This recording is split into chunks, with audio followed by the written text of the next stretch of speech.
And we are back with the GSMC Wrestling Laureate podcast brought to you by the GSMC Sports Network. I'm your favorite wrestling fan here, Eric Rodriguez. Every Monday night, live on the GSMC Sports Network, 8 p.m. Pacific Time, 11 p.m. Eastern Time.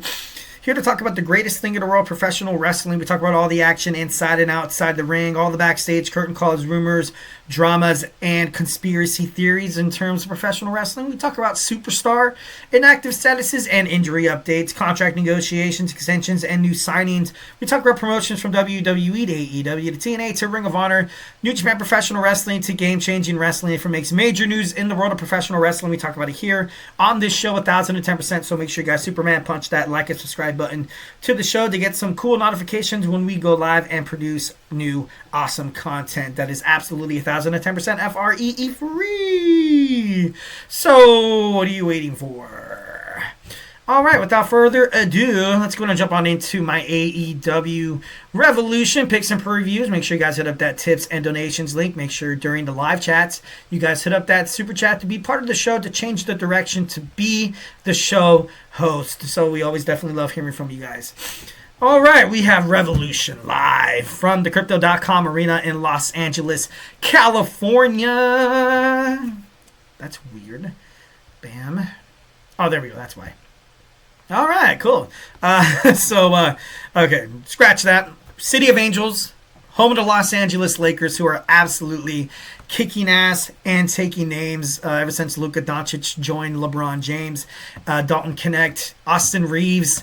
They're doing pretty good. Are they NBA Finals bound? Maybe. Tony Khan was actually posting during Twitter. He was sitting behind Luka at the Lakers game, so I thought that was actually pretty cool. So he's getting ready for AEW Revolution. All the stars backstage of AEW are getting ready for Revolution. Revolution has been like a cornerstone PLE for AEW. A little bit since has it been since it's existent? Why can't I say that word? That's weird. Just kidding. Moving on. So AEW Revolution Los Angeles. Let's go ahead and let's go and break it down. Let's dig on into it. 0 hour. We have a 0 hour tag team match. I love MXM Collection, but this is going to be just an easy, babyface win here. Huge fan, Orange Cassidy. Definitely love 1010% Mark Briscoe. And forgive me, but I don't know if that picture's just too small. Why does he look like, kind of looks like Kurt Angle with black hair? I'm just kidding, no. Who is that guy? Oh my God, I can't... I definitely gotta check that out. Anyways, moving on. I definitely think this is gonna be a nice way to kind of get the show started. Any show that includes Mark Briscoe is going to be an absolute banger. So his team's gonna kick some ass, take some names. We have an AEW Continental Championship match. Brody King, he won the tournament to be the number one contender for Kaz Okada's AEW Continental Championship. For one, I don't think... I do love Brody King. I do, and I feel like, he's been kind of floating around House of Black. He was kind of like the enforcer of Malachi Black. And with the, Buddy Matthews rumored being injured with an ankle injury, this could damn near, be his chance to win a championship and to kind of stand on his own in terms of the singles division in AEW. But right now, Kazuchika Okada, nobody really seems to have, they've been, competitors have been close. This match is going to be exactly, it's going to be Brody King basically showcasing that he can possibly become an AEW champion, whether if it's the international champ or maybe even Ring of Honor as well. So I feel like that's going to be mostly the match. Okada's going to win. Brody King's going to lose, but ultimately win, if you know what I mean. So I don't know if Okada's going to cheat to win. I feel like he will. He kind of alluded to it, at Grand Slam Australia with Buddy Matthews. Not Buddy Matthews. Yeah, Buddy Matthews, right? Oh my God, I can't believe I'm blanking on everybody's name right now. What is going on? Yeah, so I feel like Okada's going to retain this championship because as of right now, I can't really see why you would put the belt on Brody King. Like I said, I don't know. I don't really see a championship change happening here. Next, we have Swerve Strickland taking on Ricochet. Love Ricochet, but I feel like right now he's too cocky to kind of, to kind of get his stuff straight. I feel like the way Ricochet's character is being portrayed in AEW today, he needs to have a title on him. The AEW World Heavyweight Championship is a little much. I feel like Swerve is going to get, he's going to get a shot. He's going to get a shot at Jon Moxley. And it's going to be great. It's going to be great. I would prefer Swerve to win, but Ricochet might find a way to kind of weasel his way in, or maybe Prince Nana screws over Swerve, and then bam, we see a character paradigm shift. I'm just kidding. No, but that'd be pretty interesting. For one, who I'd want to see win is Swerve. I'm like, you know what? Damn, I do love Ricochet though. Ricochet, he's amazing. Literally inside the ring, he's a walking highlight reel. WWE wasted his talent. Now he's in AEW. Some questionable booking storyline calls, but hey, I'm still heavily invested. I'm 65% Swerve right now, 35% Ricochet winning this match, because it just makes more sense for Swerve to take on Jon Moxley heading forward. But, hey, anything could happen. MJF taking on the Hangman Adam Page. I want to see this match flex to a hardcore match, but obviously that's just my greediness of being a WWE Attitude Era kind of guy. But then again, the lifeblood of AEW seems like they are a little bit more edgier, that they're not afraid to kind of push the mark a little bit in terms of hardcore wrestling, in terms of grungy, grody stuff. They're willing to do it. They're willing to do it. Obviously the whole syringe in Swerve Strickland's mouth, the plastic bag around Bryan Danielson, Orange Cassidy chugging forced to drink chemicals from the Death Riders.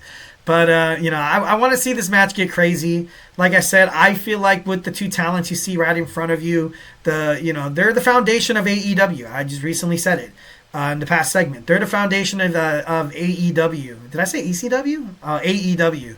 Ever since it began in 2019. Two young rising stars, MJF recently signing a rumored lucrative $15 million plus per year contract. And, Hangman Adam Page always putting on great content, putting on great matches. He can't, I feel like the fans can't help but to cheer for him. I feel like although sometimes he looks a little heelish, I feel like at the end of the day, the fans just want to cheer for Hangman and they want to boo MJF because that's what he's good at. And that's what Hangman Adam Page is good at. But I hope this feud strings all the way out to AEW All in Texas to have one final battle. I know it is 4 months, but if any of these, any guys could build up a nice little feud for about 4 months, kind of like a Drew McIntyre CM Punk feud, to make it just go on, and have you, sitting on the edge of your seat, absolutely excited. I feel like it'd be these two guys right here. But Revolution, who will pick up the dub? You know what? Being honest, let's go ahead and let Hangman win one. Let's let Hangman Adam Page win. I feel like during Revolution, I see all the champions retaining, and I don't really see a title changes happening here. So, if all the titles, remain the same, no, I don't think the Hurt Syndicate is... No, we'll get into that once we see the match. But all in all, I see Hangman Adam Page picking up that dub. Hurt Syndicate taking on the Outrunners. I love the Outrunners, but the Hurt Syndicate will continue their reign as the AEW World Tag Team Champions. I'm sorry. Although Outrunners super impressive, and if there's anybody that can push them to the limit, it's definitely them. But the Hurt Syndicate right now, you have Bobby Lashley, you have Shelton Benjamin. These guys are top-tier stars that are going to get your promotion, real wrestling promotion, a lot of eyes, a lot of attention, definitely a lot of engagement in terms of wrestling fandom. Bobby Lashley, oh my God, such an impressive specimen. And Shelton Benjamin, he's a veteran, but still light on his feet. Probably going to be wrestling for about a decade, if not more. So, I don't see any reason why you would take the belts off of the Hurt Syndicate as of right now. Mariah May taking on Toni Storm. I feel like this will be a Hollywood ending for Mariah May. She had a nice little championship reign. Nothing against it. But, during Toni Storm's reign, and once when her and Mariah May were running rampant together, They were. I feel like the AEW women's division was better, but that's just me. Obviously, that's my opinion. 1,010%. Love both girls. Both think they're talented as hell. But I do like the belt more on Timeless Toni Storm. But these girls are going to be fighting each other more and more and more in the future of AEW. After this, probably, maybe Mariah May takes a little bit of a, vacation or an absence from AEW, and then you have a couple of people, and then maybe she comes back, as a, not as a babyface, but maybe she comes back to help Toni Storm. Maybe she's in a feud with like somebody else, getting her arse kicked. And then, Mariah May, oh, can you give me a second chance? Oh, the reunion is back. Timeless Toni Storm, Mariah May. And then maybe you kind of have something like that. But on the other hand, maybe Mariah May sneaks a victory. Maybe she takes the title right back from the Timeless Toni Storm. But for me, I feel like if you were going to give the title to Toni Storm, you should have. Well, then again, this is technically her rematch. Her bouncing the title back to Mariah May, honestly, it wouldn't shock me. It wouldn't shock me whatsoever. Like I said, these girls are going to be at each other's throats for years and decades to come. So it wouldn't really shock me if Mariah May, picks up the dub here. So right now I'm kind of like, 55 Toni Storm and then 45% Mariah May. All right, we got Konosuke Takeshita defending his AEW International Championship against Kenny Omega. Ever since Kenny Omega made it back to AEW, he was out for a full year on an injury, and ever since he's made it back, he's made an impact. He's made a huge impact. Definitely the spice, the sauce that AEW has been missing. So I like Konosuke Takeshita. He was like a student of Omega. They had a nice little mutual respect that obviously Takeshita kind of showing his showing the mentor, like the student becomes the teacher kind of thing. So when I have Konosuke Takeshita retaining here. I do 1,010%, and it might be too soon in terms I feel like it's a little bit too soon for Omega. He's made it back for about like a month and a half, I think, going on 2 months. Returning to AEW, and something that Kenny Omega, and this is not a knock against Takeshita or anything like that, but something about Kenny Omega is he doesn't really need a title for people to watch him or to kind of give a crap about what he's doing on the show. Konosuke Takeshita, ever since joining the Don Callis family, he's done nothing but win no matter what. So I feel like he's going to retain. But if there's anybody that could dethrone him, it's got to be Omega. It's got to be Kenny Omega. But like I said before, like in the match with Okada and King, I feel like there's only one guy that could take that Continental Championship away from Okada, and I feel like it's Omega. And I kind of feel bad for Okada. Ever since the whole EVPs didn't work out with Matthew Nicholas Jackson, Jack Perry. Jack Perry dropped the title, yeah. But then Okada still has the title because he's getting paid he's getting paid a lot of money from Tony Khan once when he signed him back. I think it's almost been a whole year. Him, Mercedes Mone, and Ospreay are almost in their year anniversary. That's crazy. So like I said, I don't I have Takeshita retaining. I don't know. Right now it seems like the right move. Mercedes Mone taking on Momo Watanabe for the TBS Championship. Oh God, say it ain't so. Monet changes everything. No, I got Mercedes Mone still being 4 belts Monet. I do love Momo, and I feel like she would be great in AEW, but the way, like I said, she's running on a year. She's running on a year in AEW. She's one of the best women's wrestlers. In my opinion, oh God, and I hate to say it because I do love to often not trash her. I never trash her.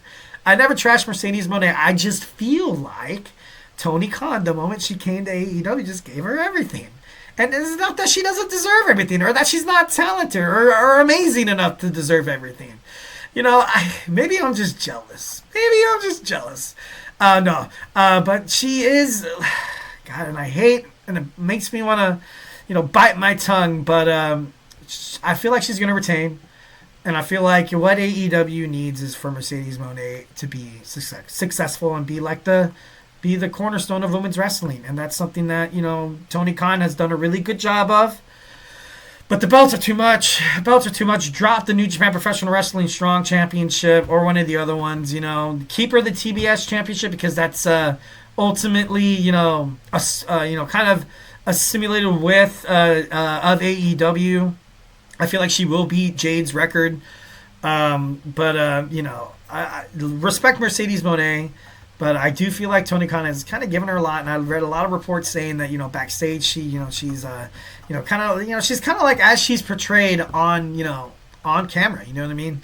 But it is what it is. It is what it is. Sometimes when you are that good, sometimes when you are that amazing, sometimes if you work for everything you've ever earned, if you ever earned a big fat money of a paycheck, and you deserved every dime of it based on hard work, dedication, and consistency, commitment, then you deserve what did Triple H said to Seth Rollins: if nobody's hating you, then you're not successful. No, what did he say? Damn it! Oh God, what did he say?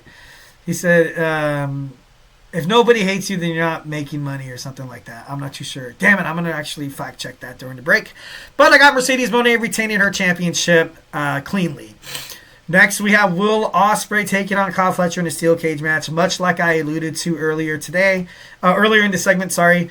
I feel like no titles will change hands. No titles will change hands. And besides Timeless Tony Storm, most of the titles being defended are from heels. So, during the non-title matches, like, Ospreay, what was that other match that I saw? What was that other match? Can't think of it. I feel like Will Ospreay is going to pick up the dub here. Hangman Adam Page against MJF. I feel like Hangman's going to win. And then Will Ospreay is going to beat Kyle Fletcher because Kyle Fletcher beat him last time. So this is going to be a nice one. They're going to have probably a rubber match at AEW All in Texas. That'd be pretty cool. Maybe a number one contenders match for the AEW International Championship. That's when you would have Konosuke Takeshita drop that title against a competitor like Will Ospreay would be pretty awesome. And like I said, I feel like everybody holding the championships are going to retain. I have Moxley picking up the dub here. Like I said earlier in the segment when I was reviewing AEW Dynamite, I see an opportunity for Wheeler Yuta to either help Jon Moxley win or Adam Copeland win. And the way that Jon Moxley kind of stormed out of Dynamite, basically saying that you got what you want, Copeland. I'm all by myself now. Like maybe that was a little bit of a pride, a little bit of an act there. But like I said, I don't really see the Death Rider storyline really going anywhere. And if he did drop the title, it would still be the best storyline on in AEW. But you kind of have to have him hold that title. He's still holding it ransom. He's still holding AEW. He's still grabbing it by the throat. It's going to take a real hardcore babyface to dethrone Moxley. And obviously, coming to mind, I'm thinking maybe Darby. Maybe Darby becomes champion, perhaps. There's been speculations and reports saying that if Copeland wins, then we're going to get a Christian Cage, cash in. He does have that contract where he can cash in anytime, anywhere. And then you have Swerve Strickland. Swerve Strickland could possibly, maybe he defeats Ricochet, and then he regains his AEW World Heavyweight Championship. But as of right now, I have Jon Moxley retaining. And still AEW World Heavyweight Champion is Jon Moxley. So, I just hope it's going to, it is, not scratch that. It's not that I hope that AEW is going to put on a good PLE. They always do, so it never really shocks me.